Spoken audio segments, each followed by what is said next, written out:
लोक प्रशासन विषय के प्रथम क्लास का कुछ हिस्सा छूट गया था। अभी हम इस क्लास में उसी छूटे हुए पोर्शन को कवर करेंगे। लोक प्रशासन विषय के प्रथम क्लास का हमारा टॉपिक था लोक प्रशासन शब्द के शाब्दिक अर्थ को समझा जाए, और इस परिप्रेक्ष्य में हमने जिन जिन चीजों को कवर किया उसे एक बार फिर से सरसरी निगाह से हम देखेंगे। सबसे पहले हम लोग लोक प्रशासन के शाब्दिक अर्थ से शुरू किए। अब यहाँ हमने लोक प्रशासन के शाब्दिक अर्थ को दो दृष्टिकोणों से समझा। पहला, जब लोक शब्द का जब लोक शब्द का अर्थ सरकार लिया जाए तब लोक प्रशासन शब्द का अर्थ क्या होगा। फिर हमने यह देखा कि जब लोक शब्द का अर्थ लोक या नागरिक अर्थात लोकहित या नागरिक हित लिया जाए तब लोक प्रशासन का शाब्दिक अर्थ क्या होगा। अब इन दोनों को देखने के बाद हमने एक विश्लेषण किया, और वह विश्लेषण यह है कि वर्तमान परिप्रेक्ष्य में लोक शब्द का अर्थ सरकार अधिक सही है या लोग अथवा नागरिक अधिक सही है। इस विषय पर हम लोग 8 सिद्धांतों के आलोक में विश्लेषण कर चुके हैं। अब ये 8 सिद्धांत है। पहला, इफिशियंसी, इकोनॉमी एंड इफेक्टिवनेस। दूसरा है लिबरलाइजेशन, प्राइवेटाइजेशन एंड ग्लोबलाइजेशन। तीसरा है प्रजातांत्रिक दबाव अर्थात डेमोक्रेटिक प्रेशर। चौथा है प्रजातांत्रिक सिद्धांत अर्थात डेमोक्रेटिक कंसेप्ट्स। पांचवा है एडमिनिस्ट्रेटिव लैग। छठवां है गवर्नेंस एंड गुड गवर्नेंस। सातवां है साम्यवादी देशों का विघटन अर्थात कोलैप्स ऑफ कम्युनिस्ट कंट्रीज। आठवां है वेलफेयर स्टेट।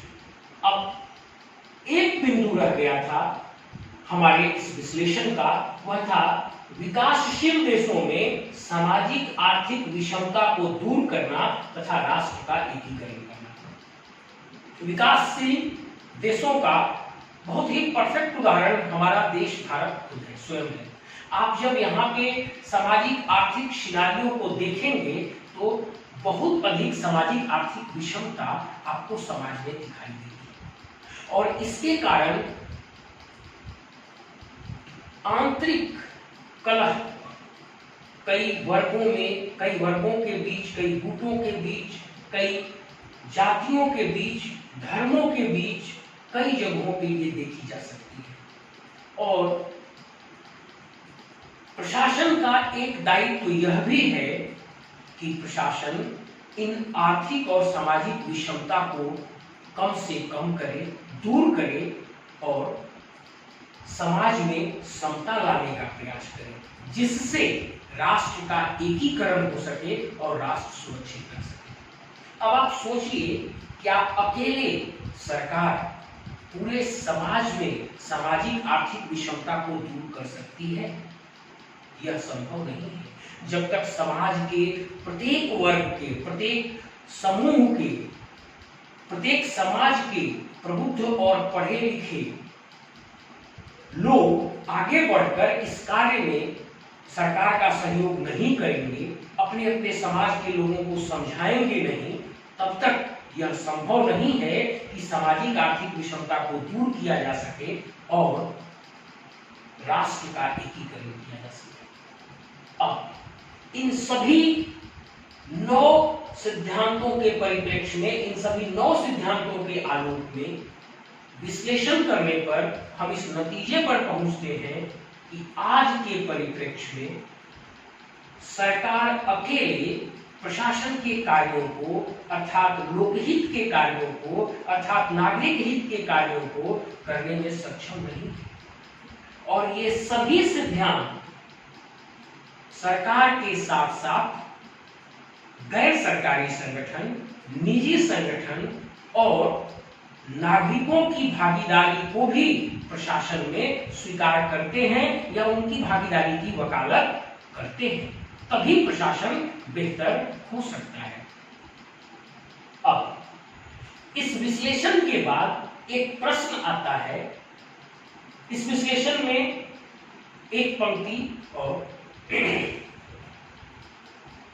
ये जितने भी सिद्धांत हैं, जिन सिद्धांतों की हमने प्रथम क्लास में और इस क्लास में अभी चर्चा की, ये सभी सिद्धांत इस बात की वकालत करते हैं कि प्रशासन को बेहतर बनाने के लिए सरकार के साथ साथ गैर सरकारी संगठन, निजी संगठन और नागरिकों को भागीदार बनाया जाना आवश्यक है। अर्थात लोक प्रशासन विषय के अंतर्गत सरकार के साथ साथ इन गैर सरकारी संगठनों, निजी संगठनों और नागरिकों की भागीदारी का भी अध्ययन किया जाना चाहिए, तभी लोक प्रशासन बेहतर हो सकता है।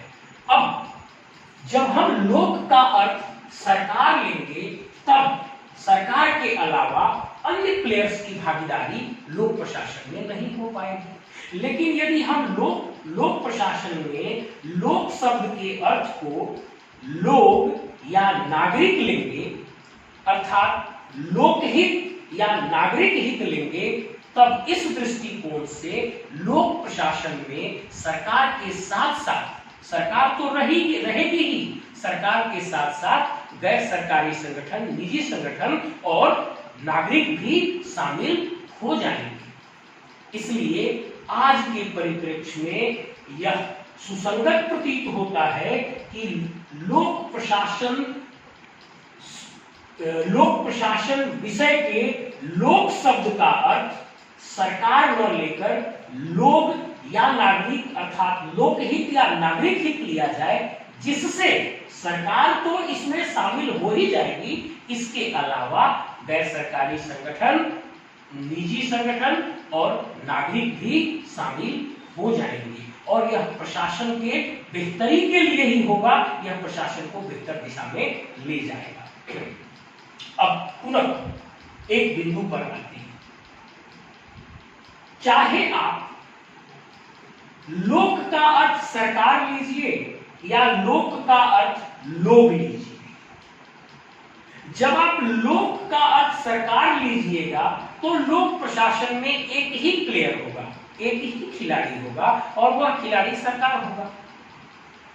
लेकिन जब लोक का अर्थ आप लोग या नागरिक लेंगे, अर्थात लोकहित या नागरिक हित ले लेंगे, तब उस समय प्रशासन के अंतर्गत, लोक प्रशासन के अंतर्गत सरकार के साथ साथ गैर सरकारी संगठन, निजी संगठन और नागरिक भी भागीदार हो जाएंगे, अर्थात 4 प्लेयर्स हो जाएंगे। पुनः यहाँ एक प्रश्न उठता है, फिर इन चारों में प्रमुख भूमिका किसकी होगी? निश्चित रूप से उस स्थिति में भी जब आप लोक का अर्थ लोग या नागरिक लेंगे, तब भी सरकार की ही प्रमुख भूमिका होगी। हाँ, सरकार के अलावा और कुछ प्लेयर्स लोक प्रशासन के खेल में शामिल हो जाएंगे, लेकिन उस स्थिति में भी प्रमुख खिलाड़ी या प्रमुख भूमिका सरकार की ही होगी। इसलिए बेहतर यह है कि लोक प्रशासन में लोक शब्द के अर्थ को लोग या नागरिक अर्थात लोकहित या नागरिक हित लिया जाए। इससे सरकार के साथ साथ अन्य सभी संगठन आ जाएंगे और सरकार तो रहेगी ही, सरकार के साथ अन्य संगठनों का भी अध्ययन हो जाएगा और यह प्रशासन को बेहतर दिशा में ले जाएगा।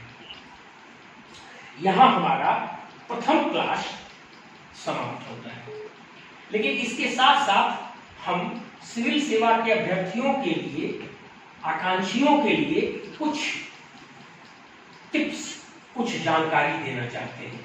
आप एक बात की कल्पना कीजिए, ये जो बोर्ड पर सिनोप्सिस बना हुआ है, इसी प्रकार का सिनोप्सिस यदि आपके हाथ में हो और आप इस विषय का पहले से अध्ययन किए हुए हो, परीक्षा के समय आप कितनी आसानी से इस प्रश्न का रिवीजन कर सकते हैं,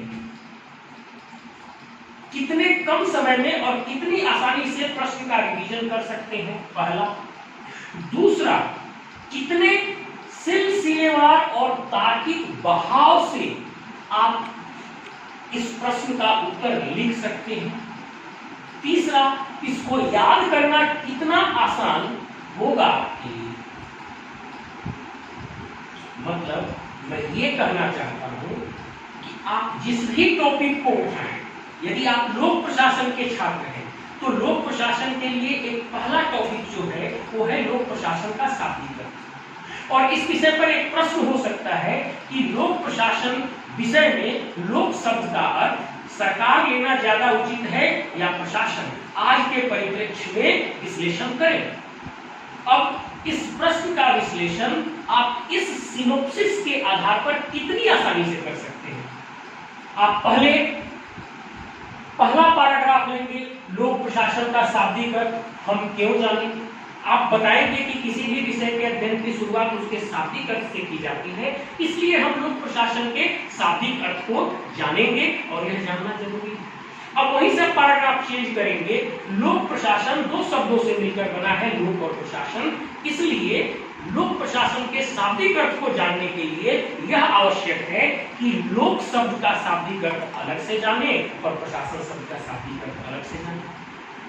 अब फिर वहां पे आप पैराग्राफ चेंज करेंगे।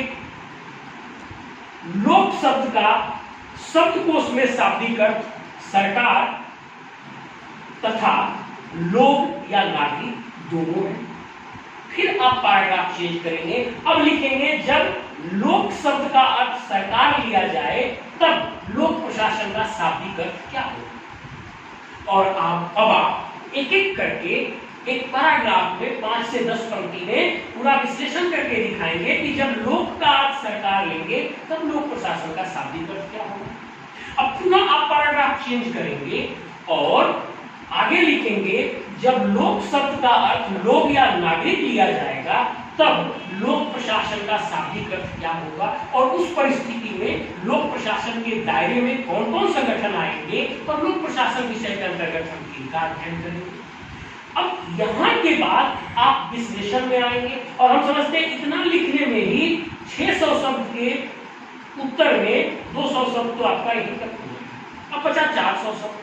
अब विश्लेषण आप करेंगे कि वर्तमान परिप्रेक्ष्य में लोक का अर्थ सरकार लिया जाए या लोग लिया जाए। अब बारी बारी से आप एक एक सिद्धांत को उठाएंगे।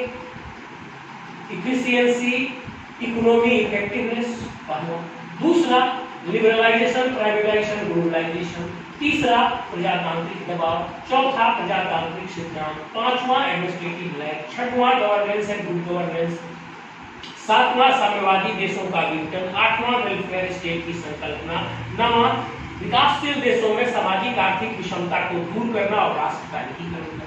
इसके अलावा भी यदि कोई ज्वलंत आपको वैसा चीज मिल जाए उसे भी आप एक टॉपिक के रूप में इसमें सेलेक्ट कर सकते हैं। हाँ, आपको अपने तर्कों से संतुष्ट करना पड़ेगा कि ये यहाँ कैसे उपयोगी है।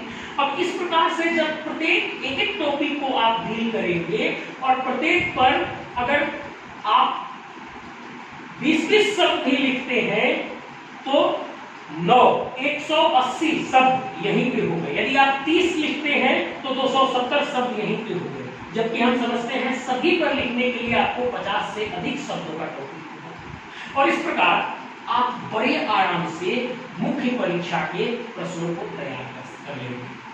तब मेरा कुछ सुझाव है। पहला सुझाव ये है कि जिस विषय को भी पढ़ रहे हैं उस विषय को एक तरफ से पढ़ें, पहला। दूसरा, एक एक टॉपिक को एक तरफ से सिलसिलेवार पढ़ें, दूसरा। तीसरा,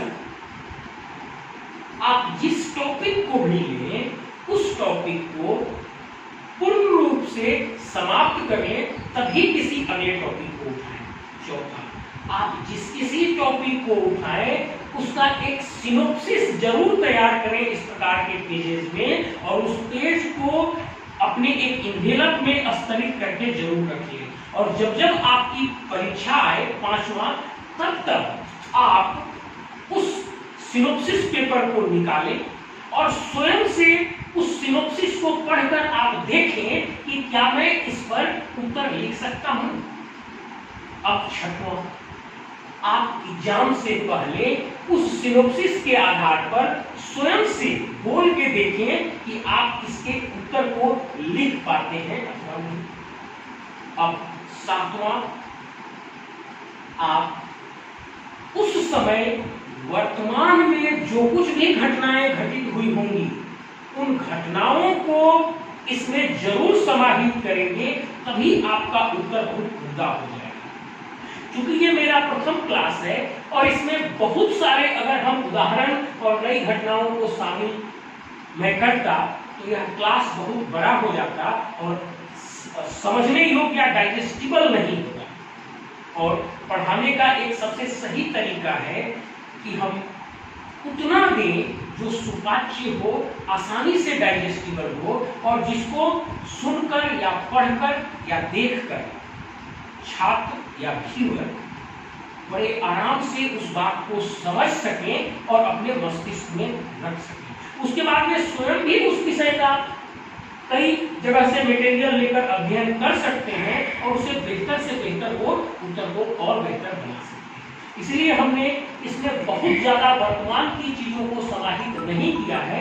हमने केवल एक सिनोप्सिस तैयार किया और उस सिनोप्सिस का जितना सरल से सरल व्याख्या हो सकता था मैंने सरल व्याख्या करने का कोशिश किया, ताकि सभी व्यूअर्स और छात्र के दिमाग में ये बात आसानी से समझ में आ जाए कि लोक प्रशासन का शाब्दिक अर्थ क्या है। लोक का अर्थ हम सरकार लें या लोक का अर्थ हम लोग अथवा नागरिक लें। और इसी विषय पर हमने बहुत सरल तरीके से इसका विश्लेषण किया। मैं समझता हूँ आप लोगों को ये क्लास पूरी समझ में आ गई होगी। Thank you.